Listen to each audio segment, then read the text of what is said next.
Hello friends, आपके अपने YouTube channel Krishna question fact में आपका स्वागत है। देखिए फ्रेंड्स, बिहार शिक्षक भर्ती 4.0 के लिए आपको फ्रेंड्स देखिए तैयारी कहाँ से करनी है और किन चीज़ों को, किन सब्जेक्ट को कहाँ से पढ़ना है, ये फ्रेंड्स आपको जो है कि पता होना चाहिए। तो देखिए इस वीडियो में आपको फ्रेंड्स थंबनेल में आपने देखा होगा टीआरई 1, टीआरई 2 और टीआरई 3 के पीआरटी के ज्योग्राफी के सभी प्रश्न जो है कि कहाँ से पूछे गए हैं, ये आप जो है कि प्रूफ के साथ में देखेंगे। इससे फ्रेंड्स आपको जो है कि दो फायदे होंगे। आपको जो है कि प्रीवियस ईयर के प्रश्न मिल जाएंगे और ये भी पता चल जाएगा कि कहाँ से आपको टीआरई 4.0 के लिए पढ़ना है। ठीक है, तो देखिए फ्रेंड्स, सबसे पहले हम टीआरई 1 से स्टार्ट करेंगे। देखिए टीआरई 1 जो है कि 2 शिफ्ट में हुआ था। आपने जो है कि दिया होगा तो देखा होगा। देखिए बॉयज़ का जो है कि लड़कों का अलग शिफ्ट था और लड़कियों का जो है कि अलग शिफ्ट था। ठीक है, तो फ्रेंड्स देखिए यहाँ पर सबसे पहले स्क्रीन पे आपको एक प्रश्न दिखाई दे रहा होगा, जिसको मैं जो है कि कल भी इसको करवाया था, क्योंकि इसको फ्रेंड्स इस टाइम हम लोग क्लास 7th की एनसीईआरटी ज्योग्राफी की हम लोग पढ़ रहे हैं। ठीक है, तो देखिए ये 51 नंबर का जो प्रश्न है, ये फ्रेंड्स आपके टीआरई 1 पीआरटी बॉयज वाले शिफ्ट में पूछा गया था। देखिए प्रश्न है क्या, भूकंप के संबंध में निम्नलिखित में से कौन सा कथन सत्य है। तो देखिए फ्रेंड्स, भूकंप के संबंध में निम्नलिखित में से कौन सा कथन सत्य है। ये फ्रेंड्स फाइनल आंसर की के साथ में इसका राइट आंसर क्या है, उपर्युक्त में से एक से अधिक। तो फ्रेंड्स देखिए उपर्युक्त में से एक से अधिक। और देखिए यहाँ पे ये प्रश्न पूछा कहाँ से गया है, तो ये देखिए क्लास 7th की एनसीईआरटी, क्लास 7th की एनसीईआरटी जिसको हम लोग इस टाइम पढ़ रहे हैं, उसमें फ्रेंड्स जब आप जाएंगे चैप्टर नंबर 3, चैप्टर नंबर 3 क्या है, हमारी बदलती पृथ्वी। उसमें जब फ्रेंड्स आप जाएंगे तो यहाँ पर आपको जो है कि दिखाई दे रहा होगा, यहाँ से देखिए पी तरंगे अनुदैर्ध्य तरंगे होती हैं। ठीक है, लेकिन फ्रेंड्स यहाँ पर क्या दिया गया है, पी तरंगे अनुप्रस्थ तरंगे होती हैं। तो इसलिए ये ऑप्शन आपका गलत है और इसमें आपका राइट आंसर क्या है, उपर्युक्त में से एक से अधिक। क्योंकि फ्रेंड्स देखिए जानवरों के व्यवहार का अध्ययन स्थानीय लोगों द्वारा अपनाई गई भूकंप की भविष्यवाणी के तरीकों में से एक है, ये सही है। और धरातल पर उद्गम केंद्र के ऊपर स्थान को अधिकेंद्र कहते हैं। ठीक है, तो देखिए ये आपको जो है कि दिखाई दे रहा होगा क्लास 7th की एनसीईआरटी ज्योग्राफी में चैप्टर नंबर 3 आप जाएंगे, हमारी बदलती पृथ्वी, तो उसमें आपको ये चीज़ मिल जाएगी। जैसे एक ऑप्शन यहाँ से क्लियर होगा और दूसरा ऑप्शन देखिए, देखिए ये देखिए उद्गम केंद्र के ऊपर क्या होता है, अधिकेंद्र होता है। ठीक है, तो यहाँ से ये प्रश्न आपका क्लियर हो जाता है। और देखिए उसी चैप्टर में थोड़ा सा अगर आप जाएंगे तो देखिए यहाँ से हमारा पर्यावरण नाम है फ्रेंड्स क्लास 7th की एनसीईआरटी ज्योग्राफी का। ठीक है, यहाँ पर देखिए यहाँ पर एक ऑप्शन आपका यहाँ से क्लियर हो जाएगा, स्थानीय लोग कुछ सामान्य तरीकों से भूकंप की संभावना का अनुमान लगाते हैं। जानवरों के व्यवहार का अध्ययन, तालाब में मछलियों की उत्तेजना, सांपों का धरातल पर आना। तो देखिए फ्रेंड्स एक प्रश्न आपका यहाँ से मिल गया। अब देखिए फ्रेंड्स आगे हम लोग बढ़ते हैं, यहाँ से दूसरे प्रश्न को देखते हैं। देखिए ये भी आपके क्लास 7th की एनसीईआरटी में से ही पूछा गया है। देखिए 55 नंबर का प्रश्न क्या है, निम्नलिखित में से कौन सा विकल्प पृथ्वी की सतह से शुरू होकर वायुमंडल की परतों का सही क्रम क्या है। तो फाइनल आंसर की के साथ में आयोग द्वारा इसका राइट आंसर क्या माना गया है, उपर्युक्त यहाँ पे ऑप्शन नंबर ए माना गया है। ठीक है, और यहाँ से फ्रेंड्स ये भी प्रश्न आपके क्लास 7th की एनसीईआरटी और चैप्टर नंबर कौन है, चैप्टर नंबर 4 है। और चैप्टर नंबर 4 का क्या नाम है, वायु। ठीक है, जिसको हम लोग पढ़ चुके हैं।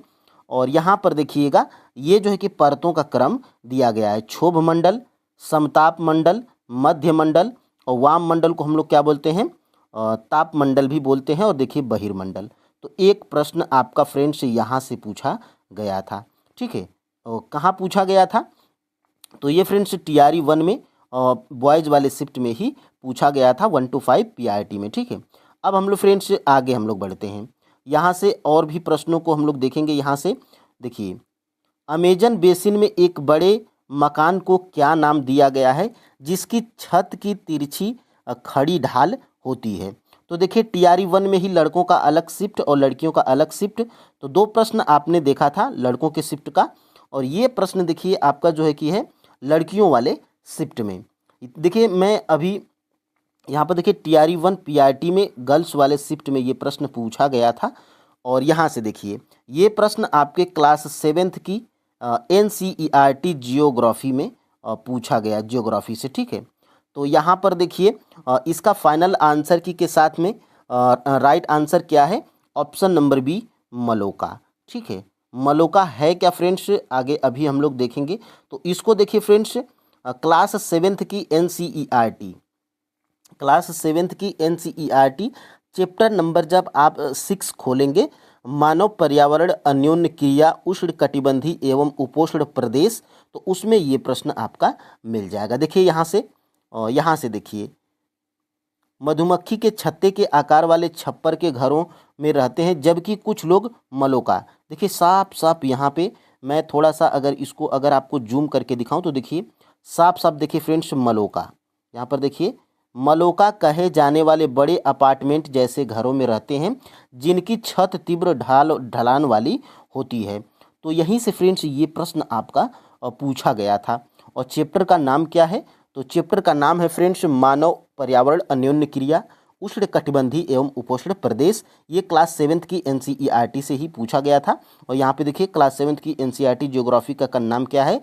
हमारा पर्यावरण, ठीक है। तो एक प्रश्न यहाँ से, और यहाँ से एक आपको ऑप्शन में और भी दिखा होगा, मैनीओक। तो देखिए ये अमेजन बेसिन वाले जो क्षेत्र होते हैं इनका मुख्य आहार क्या होता है?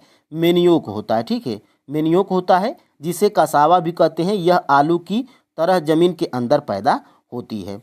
तो यहाँ से देखिए बिल्कुल ऑप्शन से, ठीक है। तो यहाँ पे अमेजन बेसिन का देखिए मुख्य यहाँ पे मैनीओक, ये क्या है? मुख्य भोजन है, ठीक है। ये तो भोजन है, और ये क्या है? मलोका एक घर है, ठीक है। तो यही आपका जो है कि यहीं से पूछा गया था, जिसका राइट आंसर क्या है? Option number B. ये प्रश्न आपको क्लास 7th की एनसीईआरटी जियोग्राफी चैप्टर नंबर 6 में मिल जाएगा, ठीक है। और देखिए गर्ल्स वाले शिफ्ट में एक और प्रश्न यहाँ पे पूछा गया था, वायुमंडल की किस परत का तापमान सबसे कम होता है? तो ये भी देखिए टीआरई 1 to 5 गर्ल्स वाले शिफ्ट में, तो मध्यमंडल का जो है कि तापमान सबसे कम होता है। ऑप्शन नंबर सी बिल्कुल राइट आंसर हो जाएगा। और ये भी आपका जो है कि ये तो देखिए ये भी आपका जो है कि किस में पूछा गया है?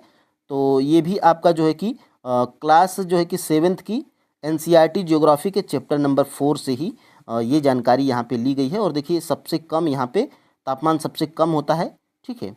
आप जो है कि गूगल करके भी यहाँ पे देख लीजिएगा। अब देखिए फ्रेंड्स आगे हम लोग बढ़ते हैं। देखिए ये 120 और 121 नंबर का प्रश्न दोनों लगातार कहाँ पर पूछा गया था? तो टीआरई 2.0 1 to 5 पीआरटी में ये प्रश्न पूछा गया था। चांप झील कहाँ पर पाई जाती है? तो इसका फाइनल आंसर के साथ राइट आंसर क्या है?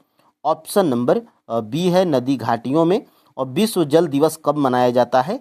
तो विश्व जल दिवस मनाया जाता है 22 मार्च को। तो अभी कल वाली प्रैक्टिस सेट में ही हम लोग ये पढ़े थे कि विश्व जल दिवस कब मनाया जाता है? तो 22 मार्च को। और ये चांप झील कहाँ पर पाई जाती है? तो नदी घाटियों में पाई जाती है। ये दोनों प्रश्न आपके 7th की एनसीईआरटी जियोग्राफी में मिल जाएगा। 120 वाला जो प्रश्न है फ्रेंड्स, ये चांप झील वाला, ये आपको चैप्टर नंबर 5 में मिलेगा जिसका नाम है जल, ठीक है। और ये 121 नंबर वाला प्रश्न कहाँ पर मिल जाएगा आपको? तो ये मिल जाएगा फ्रेंड्स आपको किस में मिलेगा? तो ये मिल जाएगा आपको विश्व जल दिवस। तो ये भी आपको चैप्टर नंबर 5 में ही मिल जाएगा, ठीक है। अब देखिए हम लोग आगे बढ़ते हैं। इन दोनों को सबसे पहले प्रूफ के साथ में हम लोग देखेंगे। तो ये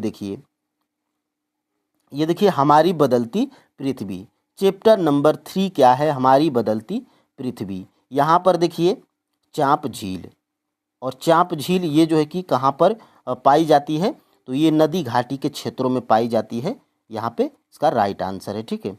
और थोड़ा सा फ्रेंड्स अगर आप आगे बढ़ते हैं तो यहाँ पर देखिए, ये देखिए चैप्टर नंबर 5 ही है आपका जल है। और इसमें देखिए बिल्कुल एग्जैक्ट यहाँ पे दिया गया है।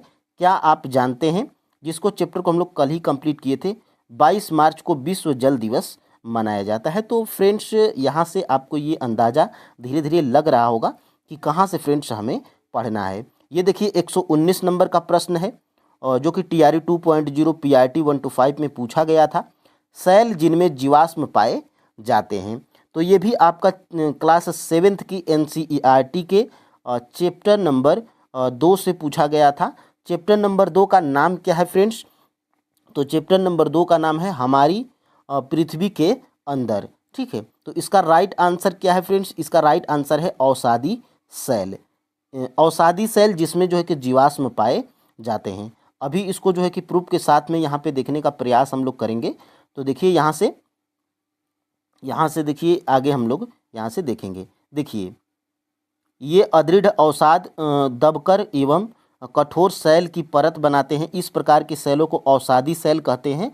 उदाहरण के लिए बलुआ पत्थर रेत के दानों से बनता है। इन सेलों में पौधों, जानवरों एवं अन्य सूक्ष्म जीवाणुओं जो कभी इन सेलों पर रहे हैं वे जीवाश्म भी हो सकते हैं। तो ये औषधि आपका जो है कि राइट आंसर हो जाएगा। ठीक है, तो फ्रेंड्स इससे आपको जो है कि आंकड़ा क्या लग रहा होगा? यहाँ पे एक और प्रश्न आप जो है कि देख लीजिए 31 नंबर का। ज्वालामुखी क्रिया की अंतिम प्रतीक क्या है? TRE 3.0 री एग्जाम और PRT में पूछा गया था। देखिए फ्रेंड्स अभी आपने जो है कि 2, 2, 4 और 4, 3, 7 अभी 7 प्रश्न आपने जो है कि देखा, जो कि केवल क्लास 7th की NCERT जियोग्राफी से पूछा गया था। ठीक है, तो इसका जो है कि ज्वालामुखी क्रिया का अंतिम प्रतीक क्या है? धुआंरे है, गैस है, राख है। और ये भी आपके जो है कि दिया गया है किसमें? तो ये भी आपके जो है कि दिया गया है हमारी पृथ्वी के अंदर चैप्टर नंबर 2 से। देखिए यहाँ से गैस, राख, धुआंरे अंतिम प्रतीक है ज्वालामुखी का। ठीक है, तो यहाँ से ये प्रश्न आपका पूछ लिया गया था। और फ्रेंड्स देखिए अब मैं आपको अंदाज़ा लग गया होगा। तो देखिए फ्रेंड्स अभी मैं ऊपर जो 7 प्रश्नों को बताया था, 8 प्रश्नों को, ये आपके क्लास 7th की NCERT जियोग्राफी से पूछे गए हैं। और अभी देखिए क्लास 7th की NCERT जियोग्राफी के हम लोग चैप्टर वाइज कर रहे हैं।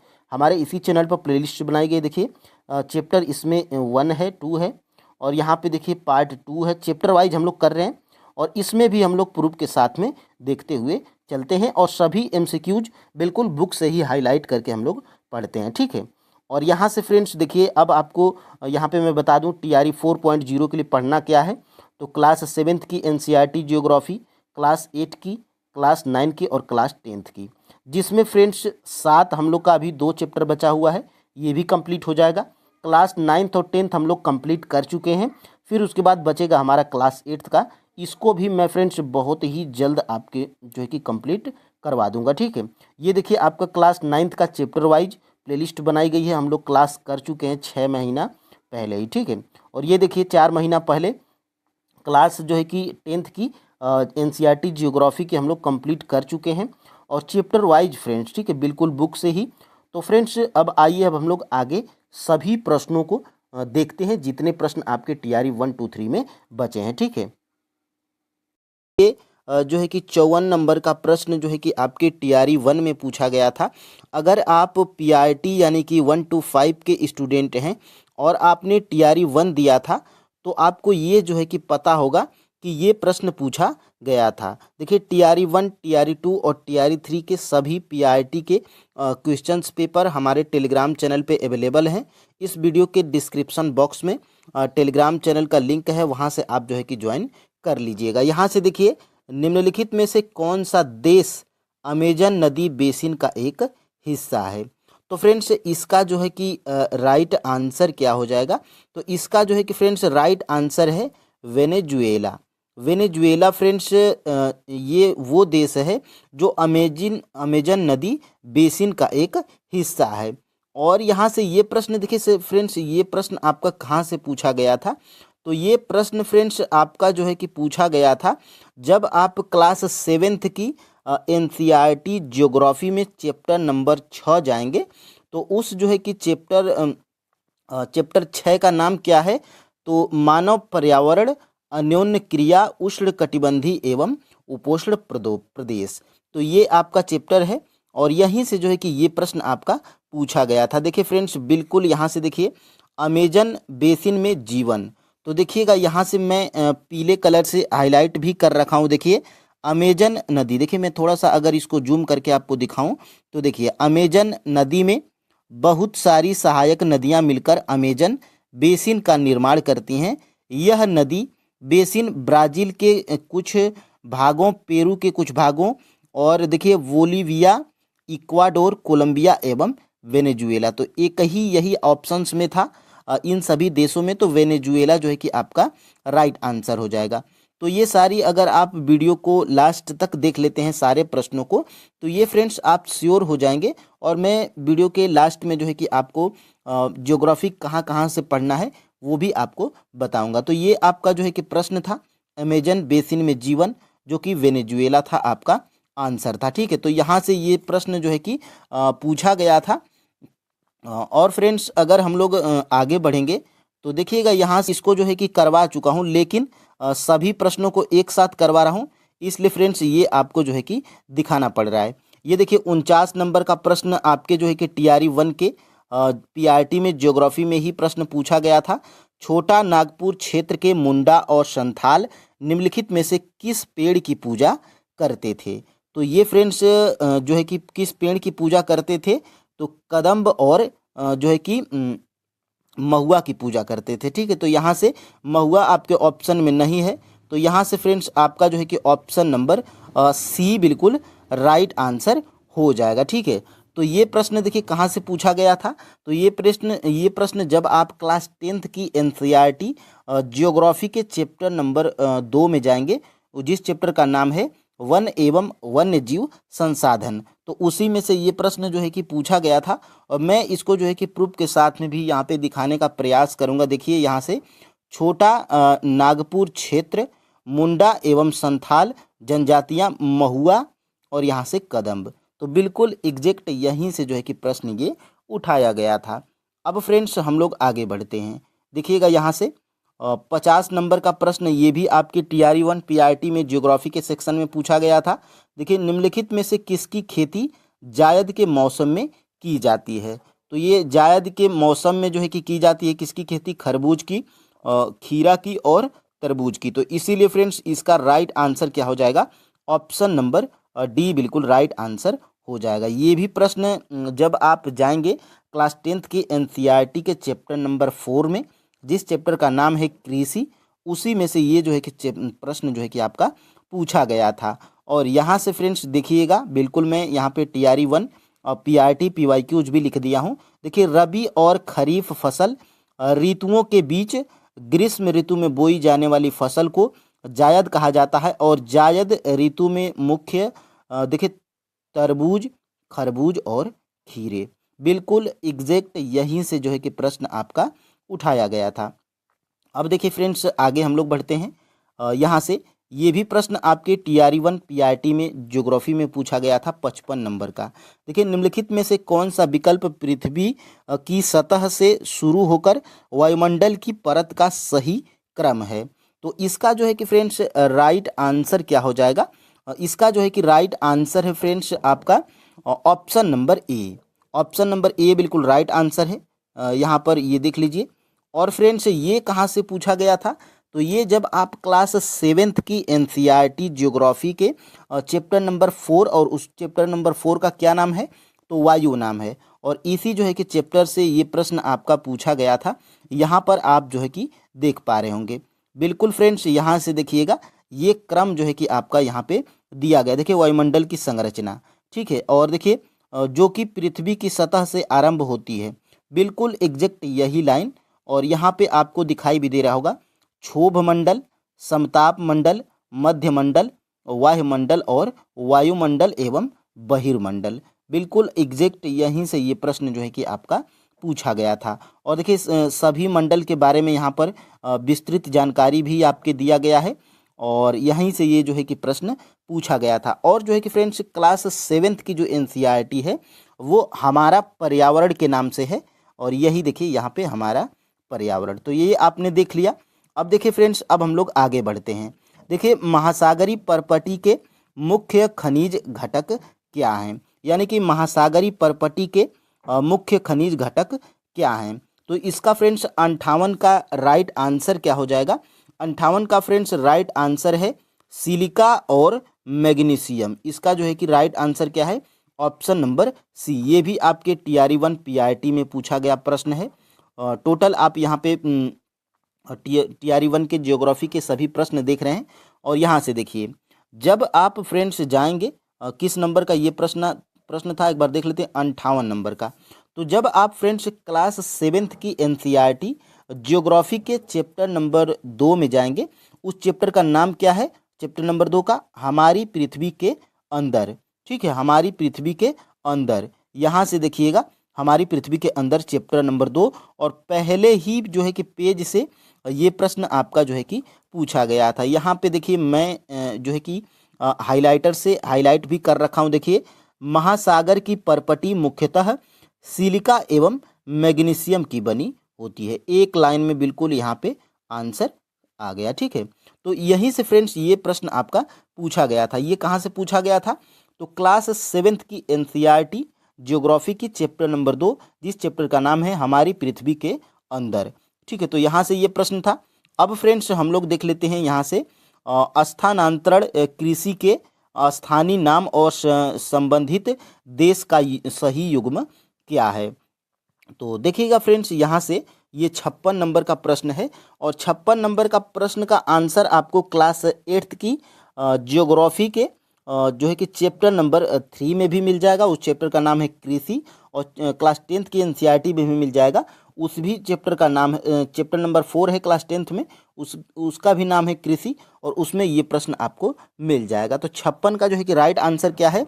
लद्दाख, मलेशिया। ऑप्शन नंबर यहाँ से सी बिल्कुल राइट आंसर हो जाएगा। और देखिए यहाँ से, ये आपकी क्लास 10th की NCERT है, जिसमें जो है कि यहाँ से देखिएगा लद्दाख कृषि के बारे में भी यहाँ पे दिया गया है। और यहाँ पे मैं दिखाने का जो है कि प्रयास करूँगा, और यहाँ से और भी मैं क्लास 8th में जाऊँगा। क्लास 8th के चैप्टर नंबर 3 में, जाऊँगा। तो यहाँ से मैं पेज थोड़ा पीछे कर दिया हूँ। यहाँ से देखिएगा, हाँ, यहाँ से देखिए, ये देखिए, यहाँ से फ्रेंड्स अगर आप जूम करेंगे तो देखिएगा लद्दाख, मलेशिया। यहाँ पे देखिएगा लद्दाख, मलेशिया, रोका, ब्राज़ील, मिल्पा, मेक्सिको, मध्य अमेरिका, झूमिंग, उत्तर पूर्वी भारत। ये देखिए सभी आंसर आपके यहाँ से निकल के आ रहे हैं। ठीक है, अब देखिए फ्रेंड्स, अब हम लोग कहाँ पे पहुँचे थे? तो अब हम लोग पहुँचे थे फ्रेंड्स यहाँ से देखिए, ये 60 नंबर का भी प्रश्न आपके ज्योग्राफी में पूछा गया था। देखिए, भारत के खनिज तेल पेट्रोलियम उत्पादक क्षेत्र और इसकी अवस्थितियों का सही युग्म क्या है? तो 60 का जो है कि राइट आंसर है ऑप्शन नंबर डी, यानी कि 1 से अधिक। ठीक है, तो यहाँ से देखिएगा, लुनेज क्षेत्र गुजरात, ये भी सही है। और केजी बेसिन बंगाल की खाड़ी, ये भी यहाँ पे, इसका जो है कि राइट आंसर क्या हो जाएगा? इसका जो है कि राइट आंसर है ऑप्शन नंबर डी। और ये कहाँ से पूछा गया है? जब आप जाएंगे फ्रेंड्स क्लास जो है कि 10th की NCERT में, उसमें भी ये प्रश्न दिया है, और क्लास 8th में भी ये जो है कि प्रश्न दिया गया है। तो यहाँ से देखिएगा केजी बेसिन बंगाल की खाड़ी। ठीक है, और यहाँ से देखिएगा असम में जो है कि क्या है? तो असम में जो है कि यहाँ पे असम में डिगबोई और सुरमा घाटी। तो ये आप जो है कि सोर्स आपने देख लिया। अब देखिए फ्रेंड्स, यहाँ से देखिए कौन सा देश अमेजन बेसिन का एक हिस्सा है? तो वेनेजुएला। ये मैं पहले ही आपको बता दिया था। देखिए, अमेजन नदी में बहुत सारी सहायक नदियाँ मिलकर अमेजन बेसिन का निर्माण करती हैं। यह नदी बेसिन ब्राज़ील के भागों, पेरू के कुछ भागों, और बोलिविया, इक्वाडोर, कोलंबिया तथा वेनेजुएला। तो यहीं से जो है कि आपका ये आंसर निकल के आया था। अब देखिए फ्रेंड्स, आगे ये भी प्रश्न में जो है कि दिखा दिया हूँ। भूकंप के संबंध में निम्नलिखित में से कौन सा कथन सत्य है? तो ऑप्शन नंबर ए और ऑप्शन नंबर सी दोनों सही है, इसलिए ऑप्शन नंबर यहाँ पे डी बिल्कुल राइट आंसर है। और यहाँ पे इन दोनों का भी मैं सोर्स आपको दिखा दिया हूँ। देखिए, यहाँ से भूकंप के बारे में दिया गया है। और ये देखिए, ये आपका जो है कि ये कौन से नंबर का जो है कि प्रश्न था? 51 नंबर का। 51 नंबर का जो है कि राइट आंसर क्या है? 51 नंबर का जो है कि राइट आंसर क्या है? ऑप्शन नंबर डी है। ठीक है, पी तरंगे अनुप्रस्थ अनुप्रस्थ तरंगे हैं और जानवरों के व्यवहार का अध्ययन स्थानीय लोगों द्वारा अपनाई गई भूकंप की भविष्यवाणी के तरीके में से एक है। तो ऑप्शन नंबर यहाँ से डी बिल्कुल राइट आंसर है। और ये प्रश्न जो है कि आपका कहाँ से पूछा गया था, तो सेवेंथ की एनसीईआरटी चैप्टर नंबर 3। और सेवेंथ की एनसीईआरटी की जो ज्योग्राफी है वो किस नाम से आती है, तो वो आती है फ्रेंड्स आपके जो है कि ये है आपका हमारी बदलती दुनिया। चैप्टर नंबर 3 का नाम है हमारी बदलती हुई दुनिया। ठीक है, तो यहाँ से ये भी आपने देख लिया। अब देखिए फ्रेंड्स, अब हम लोग आगे बढ़ते हैं और यहाँ से देखते हैं। देखिए ये आपका जो है कि 52 नंबर का प्रश्न था और ये प्रश्न का जो है कि आंसर हमें 6 से लेकर 10 तक किसी भी एनसीईआरटी में एग्जैक्ट नहीं मिला। ठीक है, घुमा फिरा के मिला था लेकिन एग्जैक्ट नहीं मिला था। देखिए फ्रेंड्स, सभी प्रश्न आपको एग्जैक्ट नहीं मिलेंगे। ठीक है, तो आप जो है कि कॉमन सेंस भी लगा के इन प्रश्नों का आंसर आप जो है कि पढ़े रहेंगे तो लगा सकते हैं। देखिए, निम्नलिखित में से कौन सा कथन उत्तरी अमेरिका महाद्वीप की लेक सुपीरियर के संबंध में सत्य है। तो 52 का जो है कि राइट आंसर क्या है, ऑप्शन नंबर बी, यह कनाडा और यूएसए के मध्य भौगोलिक सीमा बनाती है। तो यहाँ से इसका राइट आंसर था। अब देखिए आगे, देखिए 8 प्रश्न जो है कि आपने देखा था बिल्कुल प्रूफ के साथ में और 4 प्रश्न जो है कि आपके प्रूफ के साथ में बिल्कुल एग्जैक्ट नहीं मिले हैं। यानी कि फ्रेंड्स, इससे क्या हो अंदाज़ा लग रहा है आपको, तो जियोग्राफी के लिए आपको कुछ नहीं पढ़ना है, किसी बुक का सहारा नहीं लेना है। क्लास जो है कि 6 से 10 तक एनसीईआरटी ज्योग्राफी की आप पढ़ जाइए। बिल्कुल छोटे छोटे चैप्टर हैं, पतली पतली बुक्स हैं, आराम से जो है कि आप पढ़ लीजिएगा। ठीक है, जिसमें हम लोग क्लास 9th की ज्योग्राफी कंप्लीट कर चुके हैं, क्लास 10th की एनसीईआरटी ज्योग्राफी की कंप्लीट कर चुके हैं। ये दोनों क्लास को आप जो है कि देख लीजिएगा। और देखिए, मैं 6, 7, 8 सभी क्लास की एनसीईआरटी ज्योग्राफी की कंप्लीट करवाऊंगा। देखिए, आकार और माप में समानता के कारण किस ग्रह को पृथ्वी का जुड़वा ग्रह माना जाता है। ये बेसिक आपको जो है कि किसी भी कॉमन बुक में मिल जाएगी, लुसेंट में मिल जाएगी और महेश कुमार बड़वाल सर के वन लाइनर में भी मिल जाएगी। तो इसका जो है कि राइट आंसर क्या है, ऑप्शन नंबर सी, शुक्र ग्रह। ठीक है, शुक्र ग्रह। देखिए, और इनका क्रम क्या होता है, तो सबसे छोटा ग्रह बुध होता है, बुध के बाद क्या होता है, मंगल होता है, मंगल के बाद क्या होता है, शुक्र होता है, और शुक्र के बाद होता है पृथ्वी, और फिर उसके बाद बाकी ग्रह आते हैं। तो शुक्र और पृथ्वी दोनों जो है कि आस ही पास के दोनों ग्रह हैं और इनका जो है कि द्रव्यमान, आकार सबका लगभग सेम होता है, इसलिए जो है कि इनका जो है कि पृथ्वी का जुड़वा ग्रह माना जाता है। कौन, शुक्र ग्रह। ठीक है, और यहाँ से फ्रेंड्स देखिएगा एक और प्रश्न यहाँ से 57 नंबर का, ये भी प्रश्न हमें एग्जैक्ट नहीं मिला था, लेकिन फ्रेंड्स आपको जब पता रहता है, ये आपको जो है कि पता होगा, जो TRE 3 में पूछा गया था कि ग्रीनविच का समय जो है कि कितना आगे है, तो 5.5 घंटा आगे है, यानी कि 5.5 घंटा आगे है। यानी कि ये आगे जब आपको पता है कि +5 होता है। ठीक है, और देखिए ग्रीनविच में दोपहर दोपहर अगर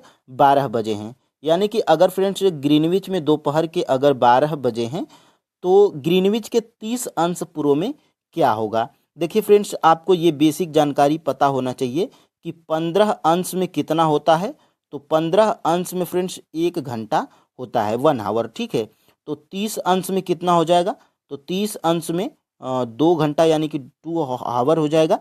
तो अब देखिए यहाँ से यानी कि 30 अंश की बात की जा रही है, तो यहाँ से 2 घंटा आगे, तो 12 के बाद क्या बजेगा, 1 बजेगा, फिर उसके बाद 2 बजेगा। तो यहाँ से आपका जो है कि राइट आंसर क्या निकल के आ जाता, ऑप्शन नंबर ए।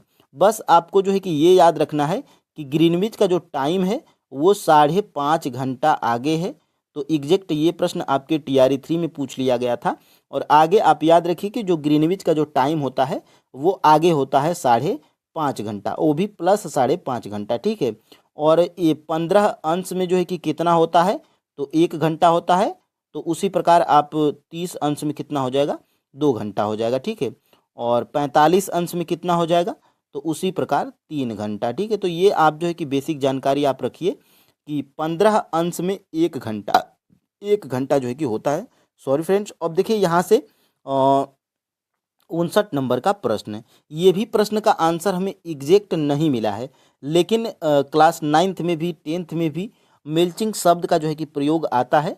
विस्तृत अगर पढ़े होते तो ये भी अगर हम आंसर खोज लेते, लेकिन जो है कि एग्जैक्ट आपको ये प्रश्न नहीं मिला था, ठीक है। लेकिन विस्तृत रूप से जब आप पढ़े रहेंगे तो आराम से प्रश्न को बना लेंगे। तो 59 का जो है कि राइट आंसर क्या हो जाएगा फ्रेंड्स, यहाँ पर 59 का राइट आंसर क्या है, ऑप्शन नंबर ए, फसलों के बीच खाली जमीन को पुआल जैसे जैविक पदार्थ की परत से ढकना। ये जो है कि आपका राइट आंसर है ऑप्शन नंबर ए।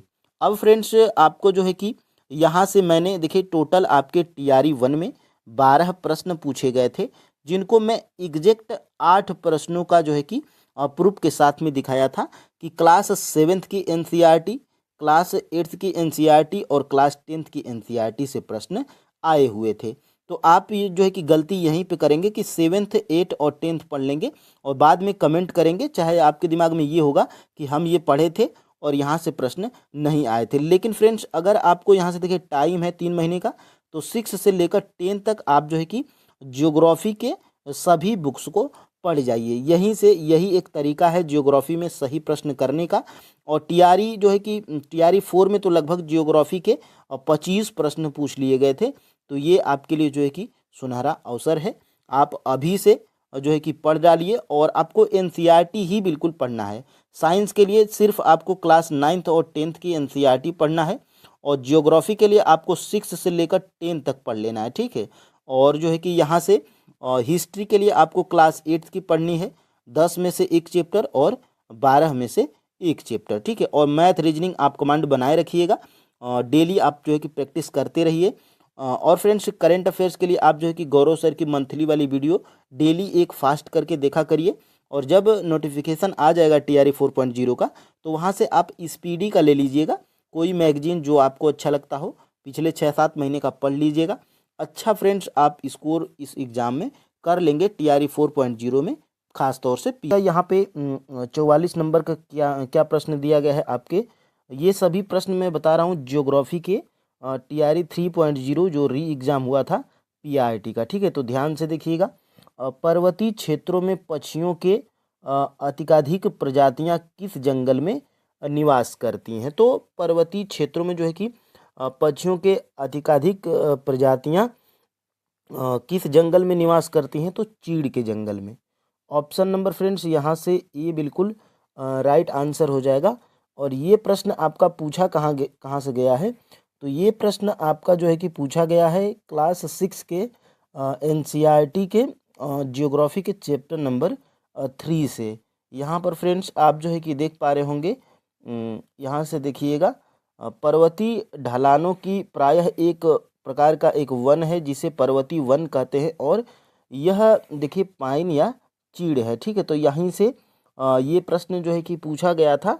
और इसी में जो है कि पक्षियों की अत्यधिक प्रजातियां भी पाई जाती हैं, ठीक है। तो यहाँ से देवदार यहाँ पे ऑप्शन में नहीं था, तो यहाँ से फ्रेंड्स देखिएगा बाज, चीड़ के जंगल और झाड़ियों के जंगल, तो चीड़ यहाँ पे आपका राइट आंसर हो जाएगा। और यहाँ से फ्रेंड्स देखिएगा, यहाँ से 52 नंबर का प्रश्न देखिए, निम्नलिखित में से कौन सा नवीकरणीय ऊर्जा का स्रोत है।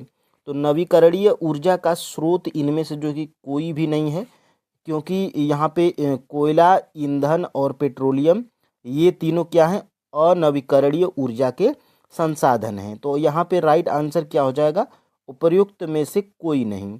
यहाँ पे देखिएगा ये कहाँ से प्रश्न पूछा गया है, तो ये फ्रेंड्स आपको जो है कि 2 जगहों से पूछा गया है। सबसे पहले देखिएगा ये है आपकी क्लास 7th की एनसीईआरटी ज्योग्राफी की चैप्टर नंबर 1 है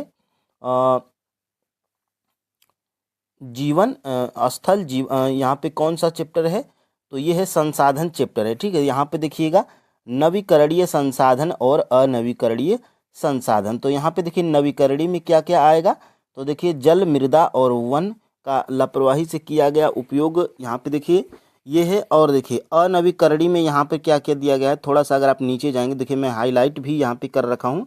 देखिए अनवीकरणीय कहलाते हैं, देखिए कोयला भी है, पेट्रोलियम भी है तथा प्राकृतिक गैस, इसके कुछ उदाहरण हैं। तो अनवीकरणीय में जो है कि जो ऑप्शन में दिया गया था वो सभी अनवीकरणीय थे, और पूछा गया था कि इनमें से कौन सा नवीकरणीय है। इसीलिए फ्रेंड्स आपका जो है कि राइट आंसर क्या हो गया था, ऑप्शन नंबर ई हो गया था, ठीक है। तो यहाँ से देखिएगा ये प्रश्न आपका जो है कि टीआरई 3.0 री एग्जाम पीआईटी में पूछा गया प्रश्न है। देखिए, ग्रीनविच मध्य समय जीएमटी से भारतीय मानक समय आईएसटी कितना आगे है? तो 5.5 घंटा जो है कि आगे है। ये आपको जो है कि एनसीईआरटी में भी मिल जाएगा, ये आपको लुसेंट में भी मिल जाएगा, ये आपको महकमा बड़वाल के सार संग्रह वाले में भी मिल जाएगा। तो बेसिक प्रश्न है, लेकिन अगर आप एनसीईआरटी को फॉलो करते हैं तो ये आपको जो है कि एनसीईआरटी में भी मिल जाएगा। क्लास 6 के एनसीईआरटी में जो है कि पेज नंबर 14 पे जब आप जाएंगे, देखिए भारतीय मानक समय ग्रीनविच स्टैंडर्ड टाइम से 5.5 घंटा आगे है। तो यहीं से ये जो है कि प्रश्न आपका पूछा गया था। और यहाँ से देखिएगा आगे, राष्ट्रीय उद्यान में सुरक्षा दी जाती है। तो राष्ट्रीय उद्यान में जो है कि किनको सुरक्षा दी जाती है? तो जंतु जात को भी दी जाती है, पादप जात को भी दी जाती है, लेकिन यहाँ पे दोनों ऑप्शन में केवल दिया है। तो केवल पादप जात को नहीं दी जाती है और केवल जंतु जात को नहीं दी जाती है, ये बल्कि संपूर्ण पारिस्थितिकी तंत्र को दी जाती है राष्ट्रीय उद्यान में सुरक्षा। यहाँ पर देखिएगा, क्लास 8 के एनसीईआरटी के पेज नंबर जब आप 18 और 19 पर जाएंगे तो देखिएगा यहाँ से राष्ट्रीय उद्यान, यहाँ पे वर्तमान और भविष्य की पीढ़ी के लिए एक या एक से अधिक परितंत्रों की पारिस्थितिक एकता की रक्षा के लिए नामित किया जाता है। तो ये भी प्रश्न आपका जो है कि एनसीईआरटी से ही पूछ लिया गया था। और यहाँ से देखिए वो आपका जो है कि कौन सा था? तो ये था आपका जो है कि यहाँ से क्लास 8 की। और क्लास 8 में देखिएगा यहाँ से देखिएगा मैं हाईलाइट भी कर रखा हूँ, वर्तमान भविष्य वर्तमान राष्ट्रीय उद्यान। और ये देखिए ये आपका जो है कि कौन से नंबर का प्रश्न है? तो ये है फ्रेंड्स आपका जो है कि 39 नंबर का। तो 39 नंबर का क्लास 8 की एनसीईआरटी में ये प्रश्न जो है कि दिया गया है संपूर्ण जो है कि। और यहाँ से फ्रेंड्स देखिएगा आगे, यहाँ से ज्वालामुखी क्रिया की अंतिम प्रतीक क्या है? तो यहाँ से जब मैं थोड़ा सा अगर आपको जूम करके दिखाऊं तो गैस राख धुआं सब जो है कि ये अंतिम प्रतीक हैं। तो यहाँ से धुआंरे वतिमुख ये आपका जो है कि राइट आंसर हो जाएगा। और इसी चैप्टर से आपके जो है कि भूकंप के बारे में कल टीआरई 1 में भी प्रश्न पूछा गया था, जो आपको यहाँ पे दिख रहा होगा। ठीक है, तो क्लास जो है कि 7th में भी है, 8th में भी है और 6 में भी है। ठीक है, तो यहाँ से ये प्रश्न था। और ये बेसिक प्रश्न है फ्रेंड्स, क्योंकि ये आपके जो है कि लूसेंट बुक में भी दिया गया है। देख सकते हैं आप, ज्वालामुखी क्रिया के अंतिम अवस्था के प्रतीक हैं कौन? धुआंरे। देखिए बिल्कुल सटीक, ये आपके जो है कि लूसेंट में भी पूछा गया था। अब देखिए फ्रेंड्स यहाँ से 69 नंबर का, भारतीय निम्नलिखित में से कौन सी भारत की सबसे लंबी नहर है? तो भारत की जो है कि सबसे लंबी नहर है इंदिरा गांधी नहर। ये आपको जो है कि टीआरई 3.0 री एग्जाम पीआईटी में प्रश्न पूछा गया था। और यहाँ से ये इसका सोर्स क्या है? तो जाएंगे जब आप फ्रेंड्स क्लास 10th की एनसीईआरटी जियोग्राफी में, तो यहाँ से सबसे पुरानी नहर है क्योंकि इंदिरा गांधी, और सबसे लंबी भी है। तो इसीलिए जो है कि ये आपके क्लास 10th की एनसीईआरटी में भी दिया गया। देख सकते हैं आप, इंदिरा गांधी नहर के बारे में क्लास 10th में भी दिया गया है। ठीक है, अब देखिए फ्रेंड्स आगे हम लोग बढ़ेंगे और यहाँ से हम लोग देख सकते हैं कौन से प्रश्न का? तो 52 नंबर का, निम्न में से कौन सा नवीकरणीय ऊर्जा का संसाधन है? क्योंकि ये 2 बार प्रश्न इसलिए बताया जा रहा है क्योंकि फ्रेंड्स ये आपके क्लास 10th की एनसीईआरटी में भी दिया गया है। देखिए यहाँ से जो है कि यहाँ से ध्यान से देखिएगा, मैं टीआरई 3.0 पीआरटी भी यहाँ पे लिखा हूँ। देख सकते हैं आप, कोयला, पेट्रोलियम, प्राकृतिक गैस ये क्या है? अनवीकरणीय योग्य संसाधन है। और ऊपर जो है कि दिया गया है यहाँ पर नवीकरणीय ऊर्जा के संसाधन, यहाँ पे आपको दिखाई भी दे रहा होगा नवीकरणीय ऊर्जा योग्य संसाधन। तो बिल्कुल फ्रेंड्स बुक को अगर आप पढ़े रहेंगे तो प्रश्न को बना ले जाएंगे। यहाँ से देखिए, निम्न में से बिहार में सबसे पुरानी नदी घाटी परियोजना कौन सी है? तो दामोदर नदी घाटी परियोजना है बिहार में सबसे पुरानी नदी घाटी परियोजना। ये देखिए क्लास 6 के एनसीईआरटी के पेज नंबर 13 पे दिया गया। देखिए यहाँ से बिहार की सबसे पुरानी पहली नदी घाटी परियोजना जो है कि कौन सी है? तो सोन है। लेकिन फ्रेंड्स यहाँ पर आपके जो है कि एग्जाम में दामोदर नदी घाटी परियोजना को मान लिया गया था। तो यहाँ से इस प्रश्न को आप जो है कि देख सकते हैं। अब देखिए फ्रेंड्स यहाँ से निम्नलिखित में से कौन सी भारत की सबसे लंबी नहर परियोजना है? तो इंदिरा गांधी नहर परियोजना, ये देखिए क्लास 12 में हमें मिला था एनसीईआरटी के पेज नंबर 71 में। देखिए इंदिरा गांधी नहर कमान क्षेत्र। देखिए इंदिरा गांधी नहर, जिसे पहले राजस्थान नहर के नाम से जाना जाता था, भारत में सबसे बड़े नहर तंत्रों में से एक है और सबसे पुरानी भी है। तो इसको भी आप जो है कि ध्यान दीजिएगा, ठीक है। तो देखिए फ्रेंड्स, अब आप यहाँ पे कहेंगे कि सर ये क्लास 12 में दिया गया है, तो हम लोग कौन कौन से क्लास की एनसीईआरटी पीआरटी के लिए पढ़ें ज्योग्राफी के लिए।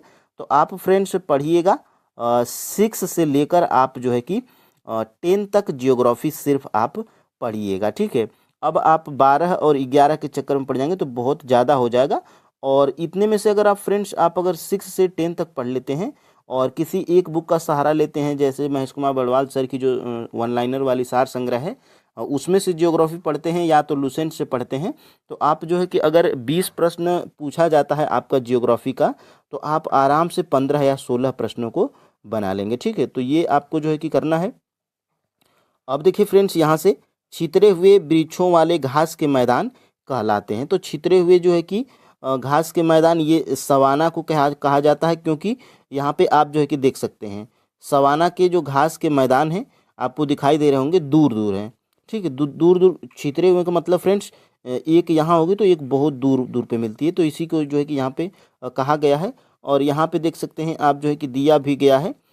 यहाँ से आपके जो है कि एनसीईआरटी में देखिए उष्ण कटिबंधीय घास स्थल, देखिएगा यहाँ से क्या दिया गया है, अफ्रीका में जो है कि सवाना घास स्थल इसी प्रकार का है, ठीक है। तो ये जो है कि अफ्रीका का जो सवाना घास है इसी प्रकार का है।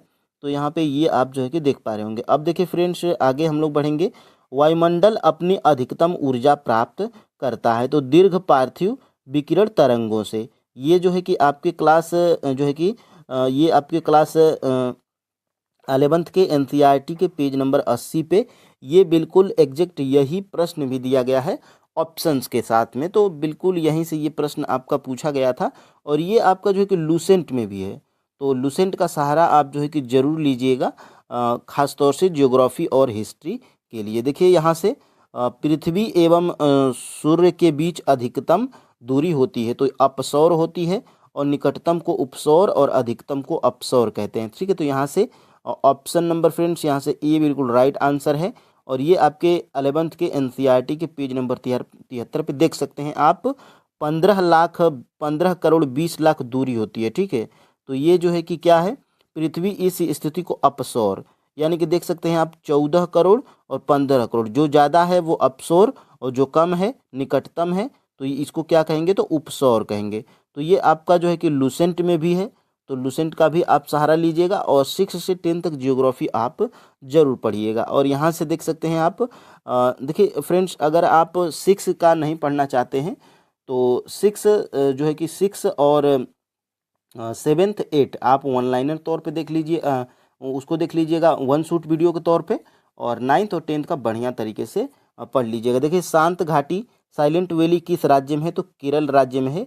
ये आपको लुसेंट में भी मिल जाएगा, महेश कुमार बड़वाल सर के सार संग्रह में भी मिल जाएगा, और ये आपके 7th के एनसीईआरटी और एससीईआरटी दोनों में दिया गया है, ठीक है। तो यहाँ से ये देखिए केरल को गॉड्स ओवन कंट्री भी कहा जाता है। तो यहीं से ये जो है कि प्रश्न जो है कि पूछा गया था।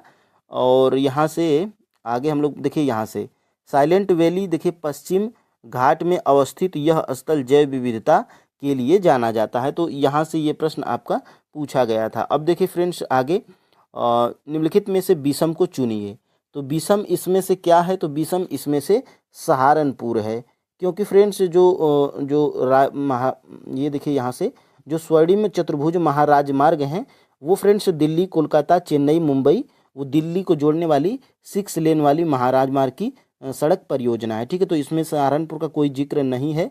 और ये जो है कि आपका जो है कि एनसीईआरटी में भी दिया गया है, किसमें, तो क्लास 10th के एनसीईआरटी में।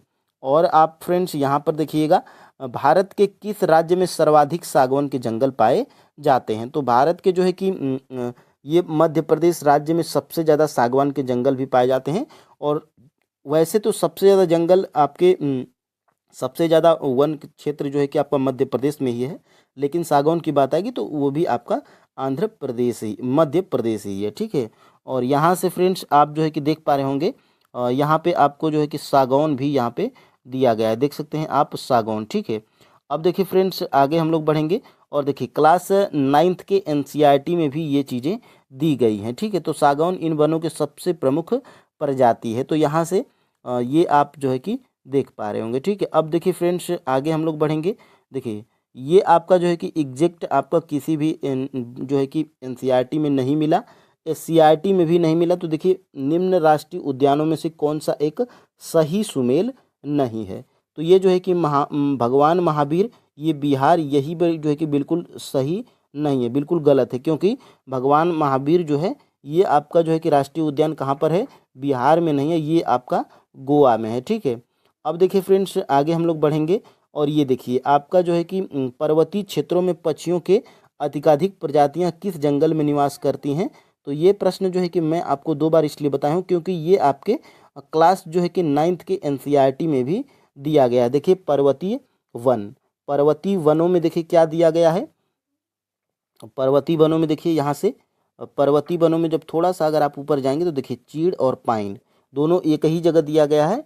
और मैं यहाँ पे TR 3.0 री एग्जाम PRT PYQs भी यहाँ पे लिखा हूँ, ठीक है। अब देखिए फ्रेंड्स आगे हम लोग बढ़ेंगे और देखिएगा यहाँ से आगे हम लोग जाएंगे यहाँ से ऊपर।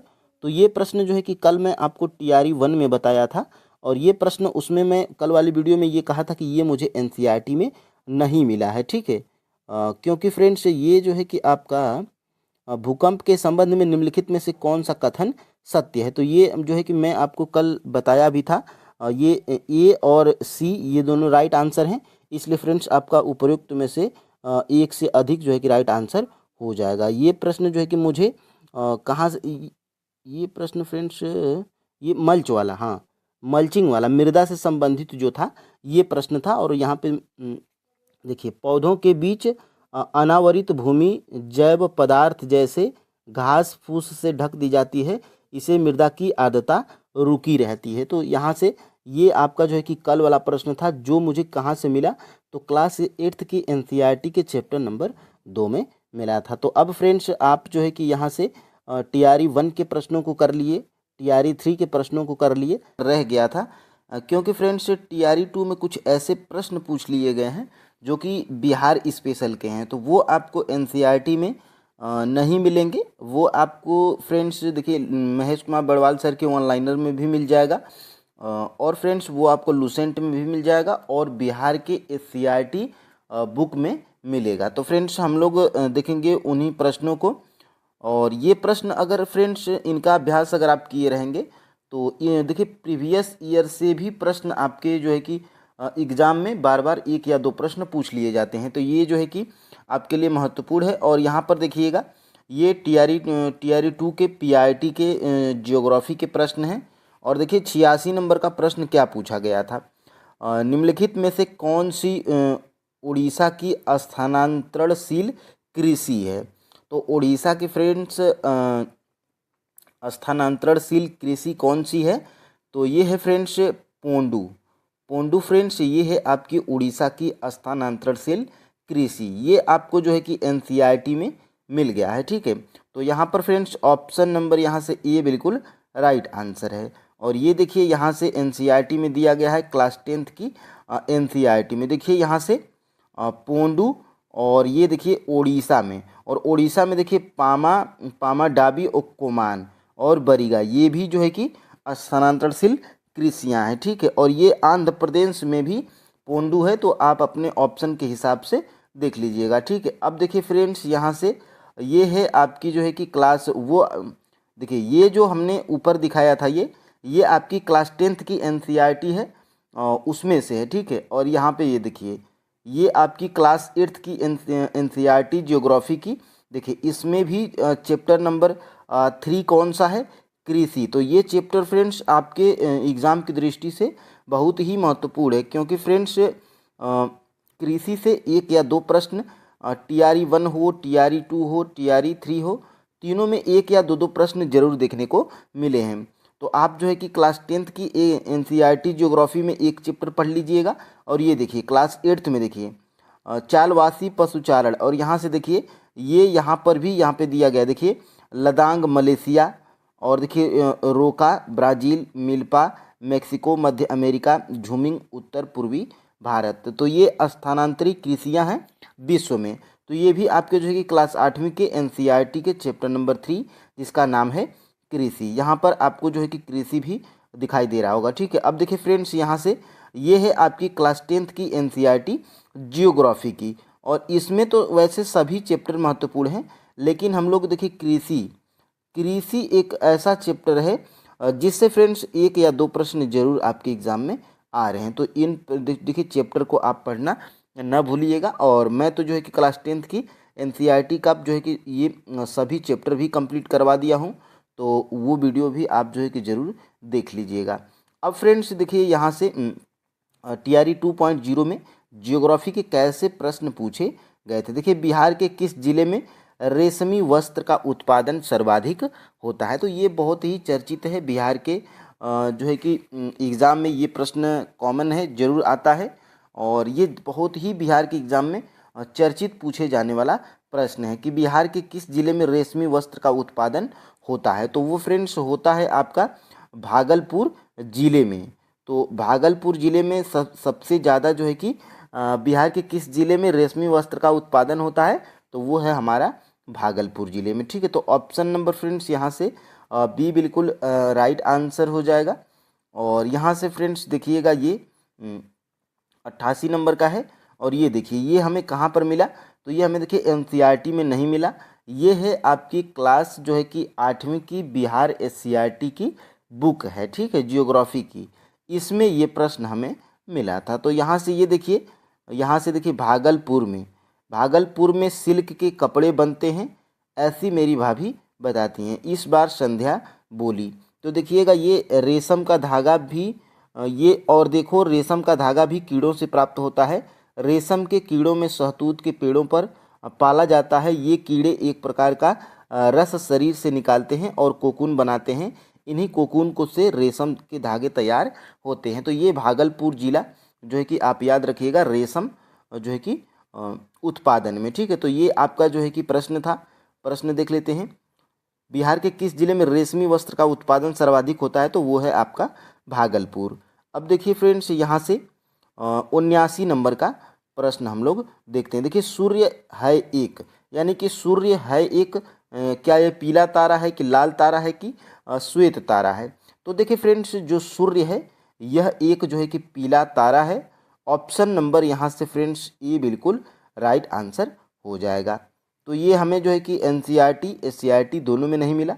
ये एक कॉमन प्रश्न है, आपको जो है कि बाहरी जैसे लूसेंट, महेश कुमार बड़वाल सर, इन दोनों बुक्स को आपको दोनों में से कोई एक पढ़े रहेंगे, तो ये सारे प्रश्न बेसिक हैं, आप बना लेंगे। ठीक है, और यहाँ से देखिएगा, और यहाँ से देखिएगा ये और फ्रेंड्स देखिए ज्योग्राफी के आप जो है कि बीपीएससी के प्रीवियस ईयर के जितने प्रश्न हैं, जो बिहार के पीसीएस में सीडीपीओ में ज्योग्राफी के प्रश्न पूछे गए हैं, आप जो है कि उनको जो है कि ज़रूर अभ्यास करिएगा, क्योंकि वहीं से डायरेक्ट भी प्रश्न आपके एग्जाम में आ रहे हैं। ठीक है, यहाँ पे देखिएगा ग्लोब पर 1 डिग्री के अंतराल पर खींची अक्षांश रेखाएं कितनी हैं। तो यहाँ पर फ्रेंड्स 80 का जो है कि राइट आंसर क्या हो जाएगा, ऑप्शन नंबर ए हो जाएगा। ठीक है, तो यहाँ से 179 ग्लोब पर 1 डिग्री के अंतराल पर खींची अक्षांश रेखाएं कितनी हैं, तो 179 ऑप्शन नंबर फ्रेंड्स यहाँ से ए बिल्कुल राइट आंसर है। और यहाँ पर ये देखिए आगे कोसी मैदान की समुद्र तल से औसतम ऊंचाई कितनी है। तो ये सारे प्रश्न फ्रेंड्स देखिए बिहार स्पेशल का जब आप कोई क्लास लेंगे वो हम ही कराएंगे, बिहार स्पेशल, जो कि आपके एग्ज़ाम की दृष्टि से बहुत ही महत्वपूर्ण होगा। और देखिए जो महेश कुमार बड़वाल सर की जो एक आती है ज्योग्राफी की स्पेशल, वो ज्योग्राफी की ही आती है, बहुत ही मोटी बुक है। मैं उसमें से जो है कि बिहार स्पेशल के ज्योग्राफी के जितने फैक्ट हैं मैं आपको करवा दूंगा एक वीडियो में, वहाँ से आप जो है कि टेंशन मुक्त हो जाइए। यहाँ से देखिए कोसी मैदान की समुद्र तल से औसतम ऊंचाई कितनी है। तो यहाँ पर फ्रेंड्स औसतम ऊंचाई है 30 मीटर। ठीक है, तो 30 मीटर यहाँ पे ऑप्शन नंबर कौन सा सही है, ऑप्शन नंबर सी बिल्कुल राइट आंसर है। और फ्रेंड्स अब हम लोग आगे बढ़ते हैं, और यहाँ से देखिए जीवाश्मों के आधार पर मानव का उत्पत्ति केंद्र है। तो ये भी बहुत ही चर्चित प्रश्न है। अफ्रीका की जो रिफ्ट घाटी है फ्रेंड्स, ये जीवाश्मों के आधार पर मानव का उत्पत्ति केंद्र माना जाता है। यहाँ पर फ्रेंड्स ऑप्शन नंबर ए बिल्कुल राइट आंसर हो जाएगा। तो ये सारे प्रश्न भी आपको जो है कि पता होना चाहिए। और ख़ास तौर से फ्रेंड्स, आप जिस एग्ज़ाम की जो है कि तैयारी करते हैं तो उसके PYQs के प्रश्नों को देखना बहुत ही ज़रूरी है। ठीक है, तो यहाँ से देखिएगा, आगे हम लोग बढ़ेंगे और यहाँ से देखिए, दो समुदायों के मध्य सांस्कृतिक संपर्क कहलाता है। यानी कि दो समुदायों के मध्य और जो सांस्कृतिक संपर्क होता है वो क्या कहलाता है? तो वो फ्रेंड्स कहलाता है एकल्चरेशन। ठीक है, तो यहाँ पर ऑप्शन नंबर बी बिल्कुल राइट आंसर हो जाएगा। ठीक है, तो अब हम लोग फ्रेंड्स आगे बढ़ते हैं और यहाँ से देखते हैं 84 नंबर का, बरौनी तेल शोधक संयंत्र बिहार के किस जिले में स्थित है? यानी कि जो बरौनी तेल शोधक संयंत्र है, देखिए ये सारे जो बिहार स्पेशल की जियोग्राफी में प्रश्न पूछे गए हैं, ये सारे फ्रेंड्स प्रश्न आपके BPSC के PYQs में पहले ही BPSC अपने मेन एग्जाम जो सिविल सर्विसेज का एग्ज़ाम होता है, PCS का एग्ज़ाम होता है बिहार का, ये उन सभी एग्ज़ामों में ये प्रश्न बार बार पूछा गया है। ठीक है, तो उनको भी आपको देखना जरूरी है। कम से कम 17वीं BPSC तक आप देख लीजिएगा। और यहाँ से फ्रेंड्स आप जो है कि देखिए CDPO के भी प्रश्नों को देख लीजिएगा। वैसे तो मैं 1 to 5, 6 to 8, 9 to 10, 11, 12 और TGT, PGT, TRE1, TRE2, TRE3 के सभी जो है कि सब्जेक्ट के PYQs को करवाने वाला हूँ। आप जो है कि इंतज़ार करिए 1 या 2 दिन। और यहाँ से देखिए, बरौनी तेल शोधक संयंत्र बिहार के किस जिले में स्थित है? तो ये फ्रेंड्स आपके जो है कि बेगूसराय जिले में स्थित है। क्या? तो बरौनी तेल शोधक संयंत्र बिहार के जो है कि बेगूसराय जिले में स्थित है। तो ऑप्शन नंबर फ्रेंड्स यहाँ से बी बिल्कुल राइट आंसर हो जाएगा। अब फ्रेंड्स यहाँ से हम लोग आगे बढ़ते हैं और टेहरी बांध परियोजना संबंधित है। यानी कि ये जो टेहरी बांध परियोजना है ये जो है कि किससे संबंधित है? तो ये फ्रेंड्स संभववादी विचारधारा से संबंधित है। कौन? तो टिहरी बांध जो है कि परियोजना। तो ऑप्शन नंबर फ्रेंड्स यहाँ से बी बिल्कुल राइट आंसर हो जाएगा। तो ये आपको पता होना चाहिए। और देखिए फ्रेंड्स, यहाँ से बलूचिस्तान में चलवासी का तंबू कहलाता है। यानी कि जो बलूचिस्तान है उसमें जो चलवासी होते हैं उनका तंबू को किस नाम से हम लोग कहलाता है? ठीक है, बलूचिस्तान में जो चलवासी का तंबू है वो क्या कहलाता है? तो वो फ्रेंड्स कहलाता है किजसी। ये जो है कि किजसी कहलाता है। ऑप्शन नंबर फ्रेंड्स यहाँ से ए बिल्कुल राइट आंसर हो जाएगा। ठीक है, अब देखिए फ्रेंड्स, यहाँ से जनसंख्या घटने से मानव भूमि अनुपात में कैसा परिवर्तन देखने को मिलता है? तो ये आपके क्लास 10th की NCERT में इसकी एक झलक आपको मिलेगी। और देखिए यहाँ से जो जनसंख्या घटने से मानव भूमि का अनुपात जो होता है वो घटता है कि बढ़ता है कि स्थिर रहता है, ये भी एक बेसिक प्रश्न है। ये सारी चीज़ें आपको पता होना चाहिए। ठीक है, तो देखिए 89 का जो है कि राइट आंसर क्या है? तो 89 का फ्रेंड्स राइट आंसर है बी, यानी कि जनसंख्या घटने से मानव भूमि अनुपात क्या होता है? बढ़ता है। ठीक है, तो ऑप्शन नंबर फ्रेंड्स यहाँ से बी बिल्कुल राइट आंसर हो जाएगा। ठीक है, और यहाँ से इससे पहले हम लोग कौन सा प्रश्न देखे थे? शायद 87 नंबर का ना, 87 देखे थे। हाँ, 87 देखे थे। और 88 हम लोग पहले ही देख चुके हैं क्योंकि वो भागलपुर वाला रेशमी वस्त्र उद्योग वाला। और यहाँ से देखिए 89 नंबर का हम लोग देख लिए, जनसंख्या घटने से मानव भूमि का अनुपात क्या होता है? तो बढ़ जाता है। और यहाँ से फ्रेंड्स देखिए, ये भी एक लास्ट प्रश्न क्या पूछा गया था, बिहार के किस जिले में मक्का का उत्पादन सर्वाधिक होता है? देखिए कितना जो है कि BPSC चालाकी से प्रश्न को पूछा है। क्योंकि फ्रेंड्स ये देखिए, इसका पहले तो राइट आंसर BPSC माना क्या है? मुजफ्फरपुर।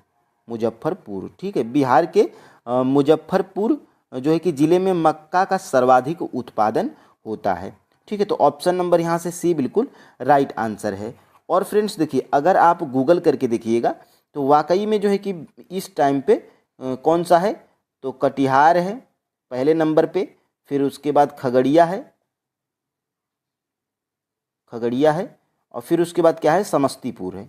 ठीक है, तो समस्तीपुर है। ठीक है, तो ये देखिए कटिहार, खगड़िया और समस्तीपुर, इन तीनों ऑप्शंस में किसी भी ऑप्शन में नहीं है। और इसमें राइट आंसर क्या माना है? मुजफ्फरपुर। तो फ्रेंड्स एक आंकड़ा हमने गूगल करके पाया था कि 2017 और 2016 में जो है कि जो 2016 और 17 में मुजफ्फरपुर में जो है कि मक्का का सर्वाधिक उत्पादन किया गया था। तो ये 2016 और 17 के आंकड़े के अनुसार किया गया था और ये प्रश्न आपके जो है कि बीपीएससी में भी पूछा गया है। ठीक है, तो ये सारे प्रश्न आपको पता होना चाहिए। तो देखिए फ्रेंड्स, इतने ही प्रश्न आपके टीआरई 2.0 पीआरटी में जो है कि ज्योग्राफी के सेक्शन में पूछ लिए गए थे और ये सारे प्रश्न से आपको जो है कि रूबरू होना पड़ेगा। ठीक है, तो फ्रेंड्स देखिए आज के लिए इतना ही। कल मिलेंगे जो है कि अगले क्लास के साथ। जय हिंद।